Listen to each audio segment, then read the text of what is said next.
je vais passer la parole à Didier, qui va donc animer la table ronde. Donc on va dire à Cyril, Carlos, Amel, c'est ça, et là, voilà. Venez donc prendre place sur... il y a quand même deux tables rondes.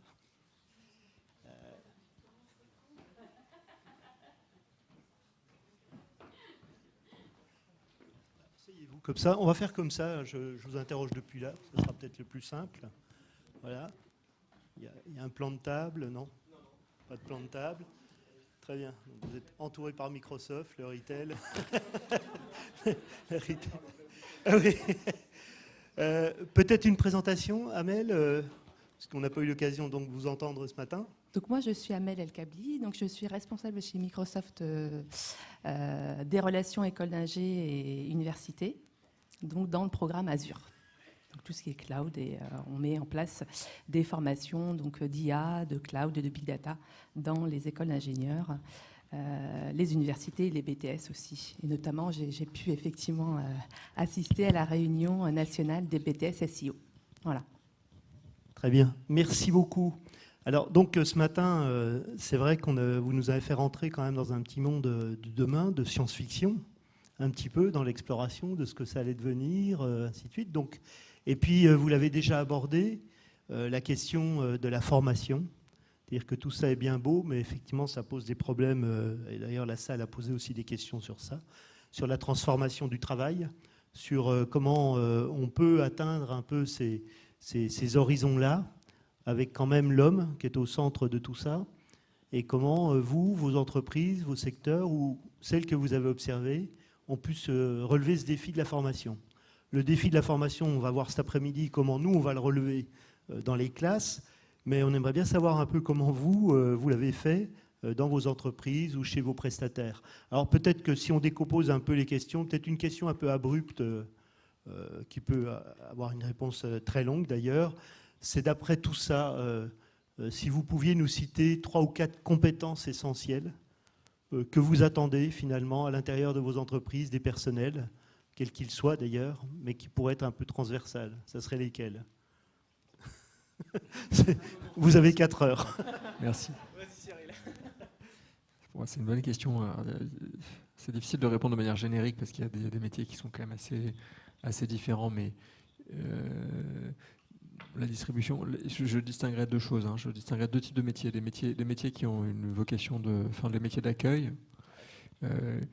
Les métiers d'accueil, les compétences, et d'ailleurs Nicolas l'a dit lors de son intervention, je pense que la compétence clé, c'est effectivement d'avoir un bon français, un bon degré de compréhension du français. D'ailleurs, idéalement, dans nos métiers, surtout pour les enseignes parisiennes, la compréhension d'une autre langue pour pouvoir accueillir les clients étrangers.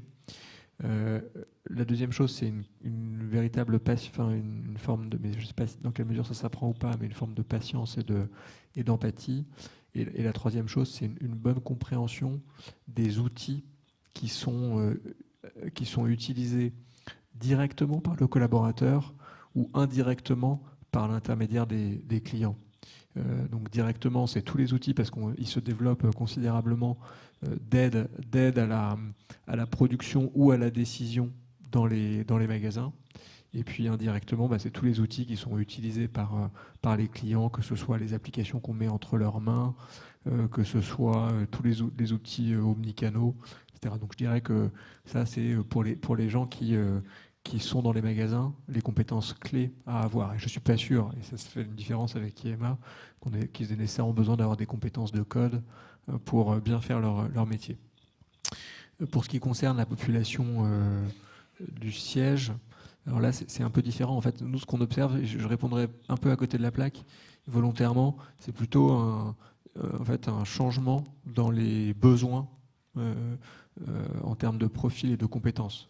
On recrute parmi les gens qu'on recrute, on recrute de plus en plus de gens qui, effectivement, ont un degré de formation très élevé sur des métiers assez pointus. Et donc, je vais donner mon exemple. Je recrute effectivement des data scientists, des data analysts, des data engineers. Je recrute des gens qui ont une formation d'UX designer, Je recrute des gens qui sont des product owners. Alors, je suis désolé pour tous les termes barbares, parce que généralement, il existe peu de traductions en français. Je recrute des graphistes, des gens qui sont des spécialistes du parcours client. Donc voilà, donc, en fait, des métiers qui se sont développés au cours des dernières années et qui, évidemment, des développeurs, alors des développeurs front, des développeurs back, des développeurs full stack, des lead développeurs, donc les métiers de l'IT au sens large. Et donc ces compétences, et aujourd'hui, il y a une vraie pénurie de ressources en la matière. Et ça joue à deux niveaux. En fait, le problème, c'est qu'il y a probablement pas assez de gens qui sont formés à ces métiers aujourd'hui. Enfin, disons qu'on a un peu là encore, hein, l'offre a du retard sur la demande. Et par ailleurs, ce sont des populations qui sont plus volatiles, justement parce qu'il y a un petit problème d'offre et de demande. Et donc, il y a de mon point de vue un petit, générationnellement, les attentes sont plus exactement les mêmes. Et puis il y a un petit problème de voilà. Et ensuite, ce que je trouve intéressant, et je finirai là-dessus, j'ai eu l'occasion il n'y a pas très longtemps d'accueillir dans les locaux les fondateurs de l'école Saint-Plon, parce que ça m'intéressait de savoir ce qu'ils pouvaient éventuellement me proposer comme profil. Et ce qui est vrai, c'est qu'il n'y a pas de fatalité. C'est-à-dire que je pense que la formation est de plus en plus continue. Et ce qu'on voit, c'est qu'un certain nombre de gens ont la volonté, au cours de leur carrière, de se former à de nouveaux métiers, quelle que soit la technicité de ces métiers. Évidemment, c'est d'autant plus difficile. Enfin, un data scientist, je ne vais pas vous cacher la vérité, les gens les plus pointus que je recrute, c'est plutôt des profils de polytechniciens que des gens qui sortent du bac. Mais il n'empêche, il y a quand même, voilà, et ça, je trouve ça intéressant, et je trouve que la formation continue, ce qui est probablement moins votre sujet, est aussi un vrai enjeu pour permettre aux gens d'évoluer. D'accord, merci.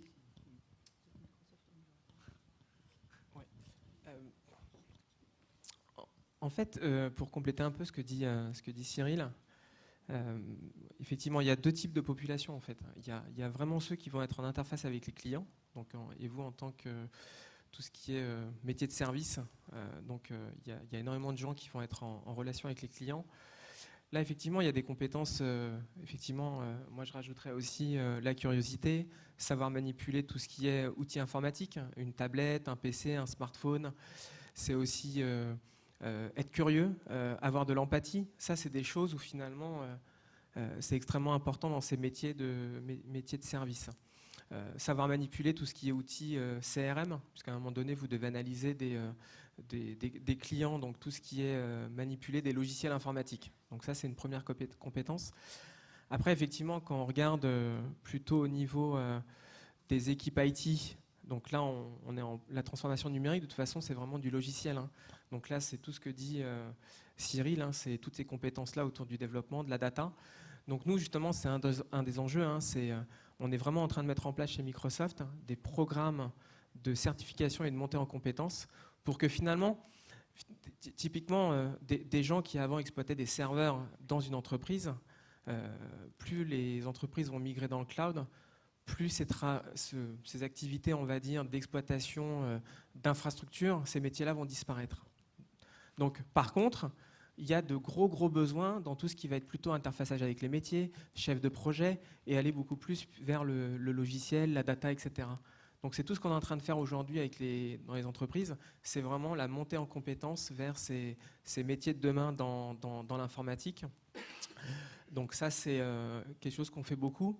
Et après, effectivement, c'est toute la partie acculturation au digital auprès des managers et auprès des cadres dirigeants pour vraiment appréhender finalement c'est quoi l'intelligence artificielle, quels sont les impacts que ça peut avoir dans mon organisation et surtout quelles sont les opportunités et comment demain finalement je vais développer des nouveaux produits en tirant parti de ces technologies-là et que ça crée de la valeur pour mes clients, pour mes employés et pour les collaborateurs en fait. Voilà un peu ce que je peux dire chez Microsoft. Juste chez Microsoft, je vais ajouter aussi l'école d'IA qu'on a créée avec, effectivement en partenariat avec Saint-Plon. Donc là, on a une vingtaine d'écoles IA à travers la France. Donc l'intérêt de cette école, c'est de former finalement des gens en reconversion professionnelle. Donc des gens qui avaient auparavant un autre métier, un autre parcours professionnel spécifique et qui se sont mis à l'IA à un moment donné. Et donc ce que je voulais dire, c'est effectivement ces nouvelles technologies, donc quand on parle d'IA, de Big Data, etc., eh bien finalement maintenant, avec ces technologies, c'est à la portée de, je veux dire, tout le monde, c'est-à-dire toutes les personnes qui ne sont pas spécifiquement très techniques. Et c'est ça vraiment la grande transformation digitale actuelle. Et donc, c'est à suite donc, de la sortie de ces écoles IA, bien, vous avez beaucoup de personnes qui ont appris effectivement donc, à coder, à comprendre tout un process d'intelligence artificielle et qui sont effectivement donc, parvenus sur le marché du travail à trouver un emploi qui leur correspond. Donc ça, c'est un fait. D'autre part, sur le marché du travail aussi, ce qui est de plus en plus requis, ce sont ce qu'on appelle les soft skills. La capacité finalement voilà, à avoir des ressources autres que celles techniques que vous avez, puisque finalement, lorsque vous allez sortir de l'école, de l'université ou de l'école de façon générale, vous êtes à même niveau finalement scientifique ou en tout cas intellectuel que vos camarades. La différence, et vraiment la différence qui va peser finalement sur le marché du travail, ça va être votre capacité à être empathique avec l'autre, à travailler en équipe, à pouvoir communiquer avec les autres. Et donc toutes ces spécificités, ces compétences qui ne sont pas dures, comme on dit, donc qui sont assez aussi transversales, eh bien, ce sont ces compétences-là qui vont être requises sur le marché. L'intelligence artificielle aussi, et tout ce qu'on parle actuellement, eh bien, elle permet aussi une double compétence. Vraiment double compétence, à la fois donc technique, mais aussi transversale. Donc c'est-à-dire que ceux qui effectivement savent coder, les informaticiens et tout, qui ne savent pas, qui n'ont pas, on va dire, toutes les données, toutes les notions, on va dire managériales, de management, eh bien, ils ne pourront pas trouver en tout cas un emploi dans les métiers futurs. Donc ça, c'est les compétences transversales, c'est vraiment ce qui est demandé et je pense que c'est effectivement ce qui est maintenant dans les programmes, à la fois dans les lycées STMG, etc., ce qui est demandé puisque les étudiants, enfin les élèves ont différentes disciplines qui leur permet finalement d'appréhender toutes les compétences qui vont être requises sur le marché du travail. Et Amel a dit un point extrêmement important. C'est vraiment le travail en équipe. Aujourd'hui, finalement, quand vous regardez les entreprises, on travaille en équipe étendue avec tout un tas de compétences. Et ça, c'est quelque chose qu'il faut extrêmement développer dans les écoles, et notamment vous, dans les formations BTS, DUT. C'est vraiment faire travailler les élèves ensemble sur des projets et que derrière, ils aient capacité finalement à structurer une présentation, savoir communiquer, savoir ressortir des éléments clés de la présentation. L'anglais qui est aussi extrêmement important. Donc ça, c'est des compétences aussi extrêmement importantes aujourd'hui pour réussir en entreprise. Oui. On le verra cet après-midi. Compétences transversales, travail en collaboratif, ça touche également, nous, les premiers niveaux de qualification. On n'oublie pas, sur CAP et Bac Pro, c'est des choses qui commencent à vraiment apprendre aussi.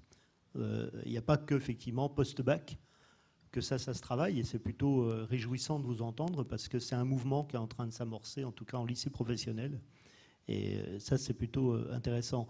Mais toutes ces qualités que vous attendez, je prends même par exemple sur l'expression en français et autres, à l'intérieur même de vos entreprises, dans vos milieux, est-ce que vous avez rencontré ces problèmes d'expression de vos propres, des employés, des salariés qui étaient là, et est-ce que vous avez pu les traiter ce genre de choses, ou même le travail en équipe, ou ces choses-là. Donc, comment on traite ça? Alors, par la formation continue, peut-être, mais il n'y a pas eu des résistances, il n'y a pas des difficultés à l'intérieur même de vos entreprises, de vos organisations? Il y a le programme Voltaire que certaines entreprises mettent en place. Alors, je ne sais pas si Microsoft l'a mis en place. Mais voilà, il y a effectivement le programme Voltaire qui est mis en place pour les élèves, enfin pas les élèves ici, mais en tout cas voilà, pour les salariés qui ont des difficultés linguistiques.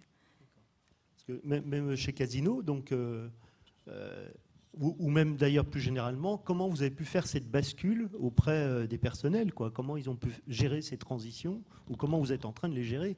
Parce que ça ne se passe pas comme ça, j'imagine que ce n'est pas... tout beau, tout. Hein, Non. Non, nous, très sincèrement, hein, sur le sujet de la maîtrise du français, on n'a pas tellement de problèmes.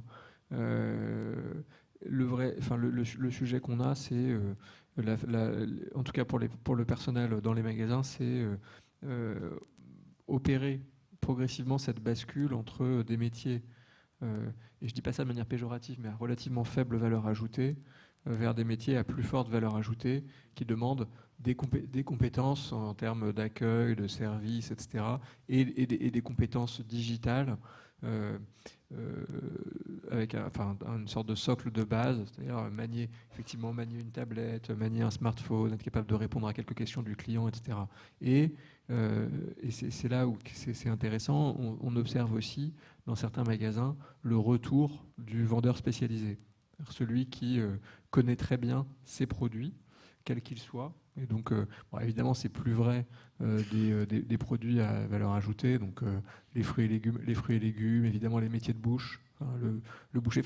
Aujourd'hui, le métier qui connaît la plus grande pénurie dans la grande distribution, c'est la boucherie.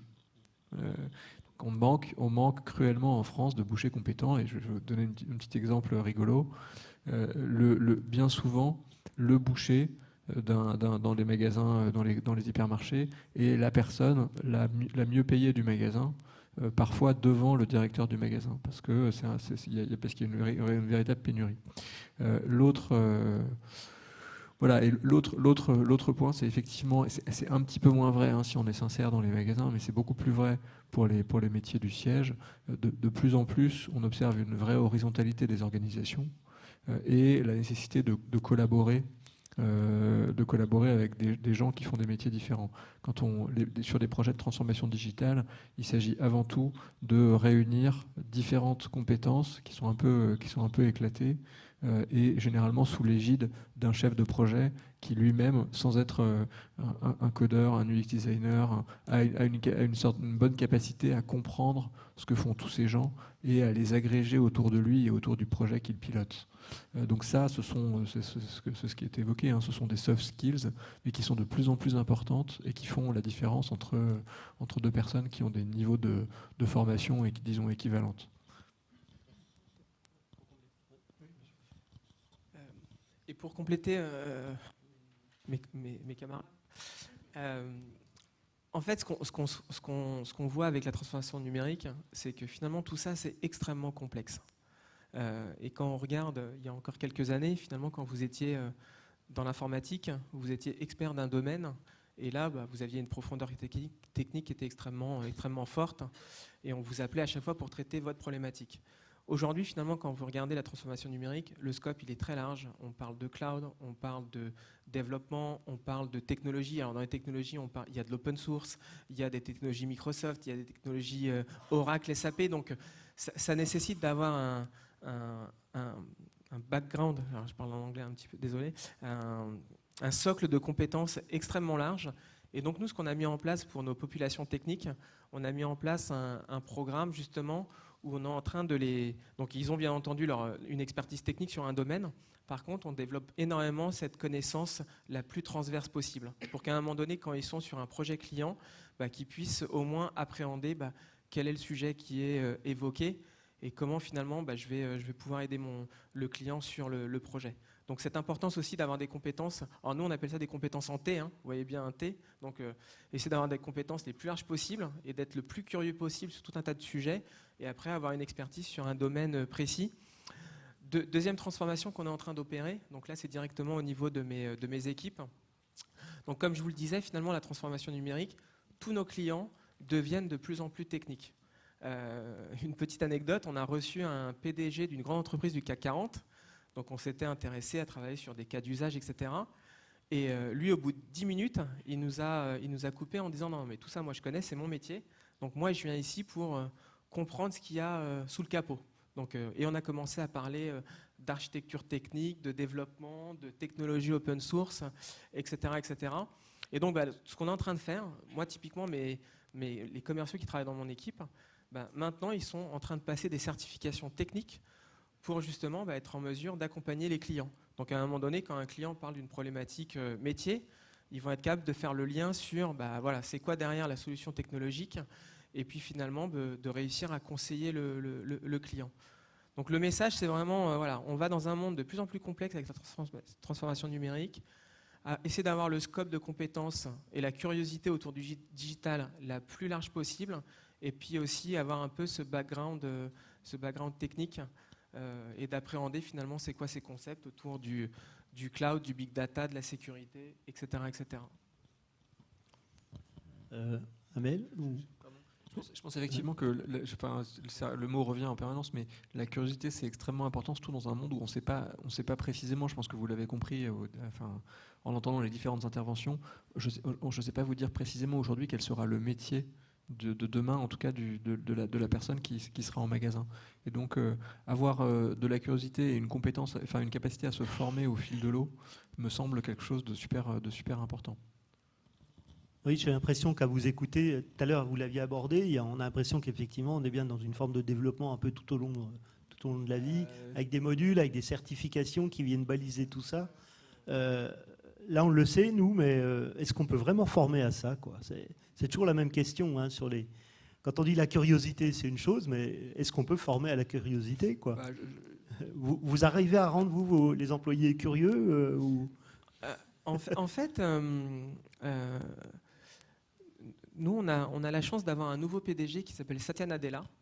Et finalement, quand on regarde un petit peu Microsoft, alors vous, ça va vous paraître, ça va vous faire sourire ce que je vais dire, mais c'était un petit peu une vieille dame qui était endormie, qui finalement se reposait un peu sur ses lauriers autour finalement de Windows et Office. Et finalement, toute cette transformation qui est en train d'être opérée, regardez, il suffit de voir, on a complètement loupé le virage de la mobilité, on n'a pas sorti de device Microsoft, Windows ça n'a pas été un franc succès. Et donc nous, on a un PDG, Satya Nadella, qui justement a complètement transformé Microsoft sur les 5 dernières années. Et le sujet sur lequel il a beaucoup insisté, c'est la culture. Et dans la culture, le sujet qu'il a développé, c'est ce qu'on appelle le growth mindset. Donc en fait, il y a un livre qui est très intéressant autour du growth mindset. C'est vraiment, on considère que chaque personne peut apprendre. D'accord ? Donc c'est important de le dire parce que l'opposé, c'est fixed mindset. C'est justement, on ne considère pas que chaque individu peut apprendre. Et donc nous, aujourd'hui, chez Microsoft, on est vraiment dans cette culture-là et on encourage vraiment à la curiosité et surtout à être dans cette logique d'apprendre en permanence. Et donc là-dessus, ça passe aussi par les envoyer dans des séminaires, mettre en place des sessions de formation, etc., etc. Donc je pense que quand on parle de transformation numérique, un des éléments extrêmement importants, c'est vraiment la culture. Et je pense que cette partie vraiment de l'apprentissage, et ça je pense que finalement vous en tant qu'enseignant, c'est une vraie opportunité en fait. C'est vraiment de les faire travailler sur des projets en groupe et puis de les encourager et de leur dire qu'ils vont y arriver et qu'ils peuvent apprendre. Parce que moi, finalement, auprès de mes équipes, c'est un peu mon quotidien, en fait. Je suis un peu comme un coach sportif et je suis toujours en train d'essayer de les motiver, de les engager pour qu'ils donnent le meilleur d'eux-mêmes.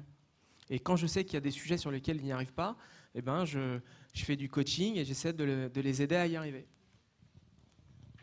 Il y a toujours, en matière de numérique, alors nous, on connaît bien cette domination, domination pas par les compétences, mais par le savoir, quand même. Il y a celui qui sait, qui enseigne, il y a celui qui ne sait pas. Voire même dans le professionnel, on peut avoir ça aussi. Celui qui sait faire, et puis il y a l'autre qui ne sait pas faire, etc. Est-ce que dans le numérique, ce rapport un peu de domination qu'il y avait sur le savoir, il est un peu rebattu en brèche en disant c'est d'abord ceux qui font ensemble, qui partagent ensemble, voire avec une production de savoir qui vient des groupes, ou bien est-ce que vous avez toujours l'expert qui arrive et puis qui impose un peu dans les formations ce rapport un petit peu descendant quoi, dans les apprentissages? Ou bien est-ce que ça a rebattu les cartes quoi, là-dessus? Non, mais oui, c'est naturel. Enfin, il y a forcément une espèce de petite domination du sachant par rapport à celui qui ne sait pas. Mais en fait, je dirais que les métiers, ce qui est assez curieux, c'est que les métiers de sachant, il y a de moins en moins de métiers de véritables sachants. Il y a des métiers très très pointus sur lesquels on a besoin d'une expertise qui est extrêmement difficile à avoir. Et encore une fois, on parle beaucoup de data. Voilà, ce qui par exemple est difficile à trouver aujourd'hui, c'est un excellent data scientist. Ça, c'est compliqué à trouver. enfin un très très bon codeur back-office, c'est pas facile à trouver. Voilà, il y a quelques métiers très pointus, et là, très, très sincèrement, effectivement, il y a nécessairement une espèce de domination de celui qui sait par rapport à celui qui ne sait pas. Il y a un moment où il faut faire confiance. Ensuite, je trouve qu'il y a deux choses qui me paraissent intéressantes. La première, c'est qu'il y a de plus en plus d'outils qui sont mis à disposition des gens pour faciliter l'accès au numérique. Le numérique lui-même est un outil d'accès au savoir qui est super intéressant, enfin qui, je pense, a complètement changé la vision qu'on a du savoir. Il suffit d'aller, on se pose une question, il suffit d'aller sur Wikipédia, sur Google, de faire une recherche, et on a quand même des réponses qui sont très très profondes. Là où il y a encore quelques années, alors, je ne suis pas très très vieux, mais j'ai quand même connu cette époque où l'accès à Internet était moins simple, et donc l'accès au savoir était beaucoup moins simple. Et l'autre chose, c'est que, par exemple, aujourd'hui, être community manager, donc gérer les réseaux sociaux, ça peut se faire en ayant une culture numérique qui n'est pas une culture technique. Faire une campagne sur Facebook publicitaire, c'est quelques clics, c'est extrêmement simple, quoi. C'est presque plus facile que de passer une commande sur Internet. Et donc les gens fantasment la complexité, ont un peu peur de l'accès, mais quand on les confronte à la réalité pratique, ils se rendent compte que, enfin moi il y a des gens dans mon équipe, c'est incroyablement simple, parce que les interfaces sont de plus en plus simples, de plus en plus intuitives, etc. Et moi, je me rappelle le keynote d'introduction de l'iPhone de Steve Jobs, c'était au fond, son seul message c'était: jusqu'à présent, on pensait le téléphone comme un truc où il faut taper avec un clavier, on reproduit l'expérience de l'ordinateur. En fait, non, c'est une interface, on va naviguer avec le doigt et ça sera beaucoup, beaucoup plus simple. Et ça a considérablement démocratisé l'accès, la facilité à faire des choses, etc. Donc je pense que les outils vont évoluer, sont en train d'évoluer pour faciliter l'accès à ces compétences digitales. Et ça, il faut aussi le prendre en compte, et donc former aux outils pratico-pratiques, quoi. C'est-à-dire savoir bien utiliser un smartphone, c'est quelque chose qui me paraît relativement important, surtout dans un contexte où l'expérience utilisateur va probablement se simplifier. Je voulais juste ajouter effectivement là par rapport à ce point-là, on est confronté aussi aux élèves qui, eux, ont une appétence, on va dire, particulière au numérique, qui est même des fois des décalages entre le professeur et l'élève. Et c'est vrai, c'est une réalité. Souvent, on en a peur, on se dit ils vont maîtriser, on va dire, mieux que nous donc la technologie, et donc finalement, on s'y frotte un peu moins. On a peur finalement, voilà, d'être confronté à ces élèves qui sont d'une maturité technologique beaucoup supérieure à la nôtre. Il faut se l'avouer souvent. Et donc je vous dis, par rapport à ça, effectivement, il faut aussi que dans l'enseignement, on soit à total, au niveau pédagogique en tout cas, qu'on utilise aussi les technologies. Moi, de mémoire, quand j'avais... Donc moi, j'étais avant enseignant. J'étais enseignant-chercheur au départ, et j'ai fait... donc une année, je me suis lancée donc, en lycée technologique. J'ai fait une année. Je me suis dit, allez, je vais tester, comme j'avais toujours... des étudiants, voilà, d'université. Et donc là, lycée technologique, c'était vraiment... c'est un public différent, et qui sont... donc on parlait du numérique, qui sont vraiment qui demandent finalement à avoir une pédagogique différenciée et plus moderne, je pense, parce qu'ils ont vraiment cette appétence-là. Et donc je leur avais mis donc des choses très simples. Donc je me suis mis au digital aussi, et donc je leur avais mis des caouts. Alors, je ne sais pas si vous connaissez, voilà, le questionnaire en ligne, mais ils ont adoré. Donc juste ça, donc le fait d'inclure, on va dire, des QCM dans la classe, eh bien, change totalement leur façon d'apprendre, et le fait finalement de vous écouter, alors que finalement ils apprennent, mais ils ne se rendent pas compte qu'ils apprennent et qu'ils répondent aux questions en fait. Ils ne s'en rendent même pas compte, parce que j'aurais dit, mais finalement, j'aurais fait la même chose en étant, voilà, le sachant, en leur donnant le cours, on s'ennuie, ou on aurait assisté finalement à beaucoup de bavardage. Et là, ils sont super, ouais, on va commencer quand ? C'est juste le fait de les autoriser finalement à utiliser leur smartphone et à pouvoir répondre aux questions, alors que c'est aussi... donc c'est aussi une maturité technologique, peut-être numérique aussi, des enseignants à mettre ça en salle, enfin en tout cas en classe, et de mutualiser aussi par peut-être avec travail de groupe avec les professeurs, différents professeurs, pour mettre en place ces pédagogies qui sont numériques et qui sont adaptées à finalement cette génération, qui sont très très modernisées, on va dire, en tout cas qui s'y connaissent très bien, en tout cas dans le numérique. Donc juste une autre notion qui était importante, Cyril, tu parlais de data engineering, etc. Et je voulais aussi ajouter la notion de créativité. Donc la notion de créativité dans le monde du travail, elle est hyper importante. Et cette notion de créativité, finalement, elle est aussi donnée, elle est donnée à tout le monde. Ça s'apprend. On apprend à être créatif. Et donc ça aussi, c'est par des ateliers, des travails de groupe avec les élèves qu'on peut y aboutir. Donc il y a la notion de créativité qui est importante dans le monde du travail, et surtout la notion d'autonomie. L'autonomie, c'est vraiment alors on a parlé tout à l'heure effectivement d'analyse, de français, blablabla. Finalement, tout le monde, enfin tous ceux qui sortent, on va dire, de l'éducation nationale, ils ont un niveau de français, on va dire, équivalent, quoi. C'est vraiment pas ça. Oui, bon, mais de façon générale, c'est vraiment pas ça qui va peiner dans le monde du travail. C'est vraiment leur capacité à être autonome, à prendre les décisions, à trouver leurs repères finalement en entreprise, savoir qui fait quoi, comment je vais faire, à qui je dois m'adresser.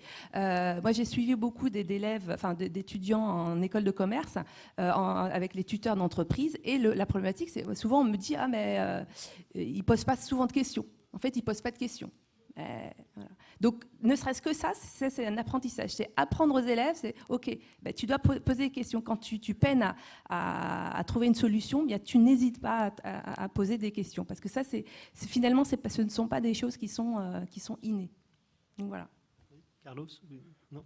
Oui, non, oui, sur la partie vraiment le sachant et l'expert. Oui. En fait, le sachant et l'expert, s'il travaille tout seul dans son coin, il ne sert à rien. En fait, il faut vraiment un leader technique, mais qui va avoir une vision globale sur un projet pour apporter une certaine cohérence. Mais surtout, ce qui va être important, c'est qu'il réussisse à faire travailler l'équipe ensemble pour, au final, atteindre un objectif qui est finalement de délivrer le projet en respectant le planning et le budget. Donc, certes, c'est très important d'avoir une expertise technique pour garder une cohérence, mais le plus important, c'est vraiment de réussir à fédérer une équipe. Mais tout ça, on va arriver au terme de la table ronde, mais est-ce que le numérique, dans vos organisations, il a changé les rapports de travail, en particulier avec les hiérarchies ? Est-ce que ça a un peu brouillé les cartes ou pas par rapport à ça ? Ou bien est-ce que les hiérarchies sont toujours là, simplement, il faut les déceler autrement, il faut les détecter autrement ? On obéit toujours quand même à un chef ou pas ? En fait, ouais, alors. Le silence assourdissant. Non, c'est une très bonne question. C'est vrai qu'on va de plus en plus vers des organisations beaucoup plus à plat dans les organisations. Et aujourd'hui, le manager expert, celui qui était l'expert de l'équipe, c'est de moins en moins vrai en fait. On va plutôt vers finalement un manager qui va plutôt développer ses équipes, les faire grandir, leur donner envie, s'assurer qu'ils vont réussir, plutôt que le manager vraiment l'expert. Je l'ai fait par le passé et donc maintenant je montre comment on fait. Ça, c'est de moins en moins vrai. Et moi, je vais vous donner un exemple. Donc moi, j'ai plutôt un parcours plutôt relation client et commercial. Et mon premier job de manager, il y a maintenant 7 ans, j'ai commencé par manager des équipes techniques. Donc pour le coup, moi, j'y comprenais pas grand-chose à ce qu'il faisait. Au début, pardon, vous étiez technicien quand même, dans la formation Alors moi, j'ai une formation d'ingénieur quand même. Ouais. Voilà. J'ai une formation d'ingénieur, mais très rapidement, j'ai plutôt basculé vers la relation client et le commercial. Mais mon premier job de manager, ça a vraiment été d'encadrer une population technique. Et donc moi, finalement, ma mission, c'est vraiment de s'assurer que mon équipe, elle va bien, s'assurer que mes collaborateurs, ils sont épanouis quand ils viennent travailler, qu'ils apprennent des choses, qu'ils soient motivés. Et je pense que, bon, c'est pas forcément en lien avec le numérique, mais c'est vraiment l'évolution du rôle de manager aujourd'hui dans les entreprises. Et on est plutôt dans des organisations à plat et plutôt s'assurer que les équipes sont épanouies et vont délivrer les résultats. Je suis très d'accord, enfin tout à fait d'accord avec ce qui a été dit. Je dirais deux choses. Et d'ailleurs, enfin, donner un exemple qui me paraît assez remarquable. Vous allez penser que je suis complètement obsédé par Amazon, mais il y a un truc qui me frappe dans l'organisation Amazon, c'est pour avoir pas mal de copains qui y bossent. C'est la capacité de ce groupe à donner des projets, enfin, à laisser une certaine autonomie à ses salariés. Et donc, ça se traduit parfois par des choses très concrètes. Certaines personnes ont jusqu'à 2 jours par semaine de formation ou une espèce de temps libre pour travailler à des projets qui sont évidemment liés à l'entreprise, mais qui leur donnent un maximum d'autonomie. Et ça permet de casser la chaîne hiérarchique, parce que celui qui est en bas de la chaîne hiérarchique est aussi le patron de son projet. Et je trouve ça très important, et c'est quelque chose dont j'essaie de m'inspirer.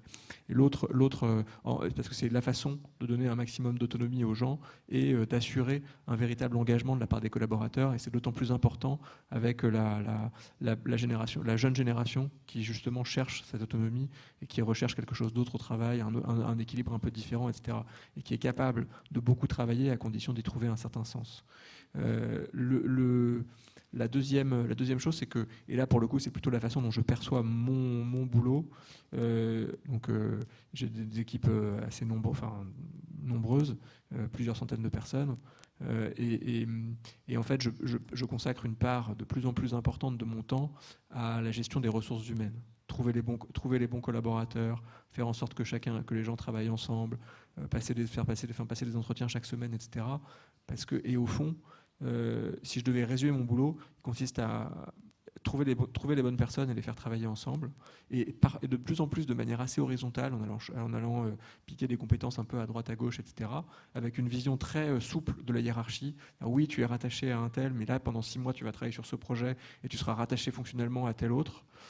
Et ça, il y a encore parfois quelques réticences, en particulier des gens qui sont les managers hiérarchiques directs, à voir partir l'un de leurs collaborateurs pour travailler sur un projet complètement autre. Et c'est là où il faut que les mentalités évoluent un peu. Peut-être l'autre chose, c'est poser des questions simples. Effectivement, le manager omniscient qui a une compétence sur tous les sujets techniques, aussi variés soient-ils, c'est complètement illusoire. Personne ne peut prétendre connaître tous les sujets. En revanche, poser quelques questions très très simples, tout le monde peut le faire. Et démontrer le minimum de curiosité qui permettent à la fois valoriser chacun et comprendre ce qu'ils font. Et parfois les gens et la technique est parfois un refuge. Et je pense qu'il faut vraiment se garder de ça, quoi. C'est-à-dire la personne qui est le technicien ultime, ça pose au contraire un problème, parce qu'il faut assurer une relation, il faut que le technicien soit au service d'un métier, d'autres personnes, etc., sans quoi ça ne fonctionne pas. Oh, très bien. Je retiens sur les questions simples. Il faut qu'on s'entraîne à poser des questions simples. Pardon, je dis ça parce qu'on est lundi matin, mais tous mes collaborateurs directs, je leur demande chaque semaine, chaque lundi matin, avant midi, de m'envoyer leurs 3 priorités de la semaine. 3. Alors la tendance naturelle, c'est de m'en envoyer 8. Je leur dis non, j'en demande pas 8, j'en demande 3. Quelles sont les 3 priorités de la semaine ? Et c'est une espèce de discipline qui oblige à penser les choses de manière relativement simple, non technique. Voilà, juste les trois priorités de la semaine. Et donc, je pense que de plus en plus, le manager doit être celui qui, au contraire, simplifie les choses et essaie de s'abstraire un maximum de la technique, parce que la technique, encore une fois, peut être un refuge. Très bien. Ouais. Et, ce que dit Cyril, il a raison. En fait, aujourd'hui, moi, ce qui me guide en tant que manager chez Microsoft, il y a 3 principes. Le premier, c'est créer de la clarté, donc être super clair sur quels sont les objectifs, qu'est-ce à atteindre. Le deuxième objectif, c'est générer de l'énergie. Donc moi, je suis là vraiment pour générer de l'énergie, pour s'assurer que mes équipes vont se développer. Et le troisième pilier, c'est vraiment deliver success. Et donc le deliver success, c'est la réussite collective. Et c'est vraiment ce qu'on encourage chez Microsoft au niveau management. Très bien, merci beaucoup pour vos apports, parce que là, on a bien vu quand même qu'il y a des balises fortes que vous nous avez données, vous n'avez pas données, que vous avez exprimées, qui vont être vraiment en corrélation par rapport à ce qu'on va voir cet après-midi. Curiosité, capacité à travailler en équipe, les compétences transversales, le collectif et autres. Oui, alors Carlos, Ouais, allez-y. non, allez-y. juste pour rajouter un dernier point, et ça va vous donner un peu pour cet après-midi C'est dur de conclure, un ouais. axe intéressant de réflexion. Aujourd'hui, quand moi je recrute des jeunes qui sortent de l'école, je ne recrute pas sur ce qu'ils savent faire, puisque de toute façon, ils ont tout à apprendre. Donc, ils ont beaucoup à apprendre. Donc moi, aujourd'hui, je recrute un candidat, je vais plutôt recruter sur sa capacité à apprendre et je vais évaluer des compétences qui sont la collaboration, sa capacité à travailler en équipe, c'est ce qu'on appelle le drive for result, c'est sa capacité à atteindre des objectifs, puisqu'à un moment donné en entreprise, on doit atteindre des objectifs. Et je vais recruter aussi sur l'adaptabilité. Donc parce qu'à un moment donné, ils vont travailler sur plein de projets. Et donc, ça va être quoi sa capacité à s'adapter au quotidien. Et puis aussi, une compétence intéressante qui est l'analyse-jugement par rapport à une situation donnée, finalement, réussir à prendre les bonnes décisions. Et moi, aujourd'hui, quand je recrute les jeunes qui sortent de l'école, tous nos process... Très bien. Donc, je ne serai pas obligé d'apporter la conclusion. Vous venez de le faire. Je fais confiance à l'équipe complètement. Merci encore à vous et puis très sincèrement merci pour ça.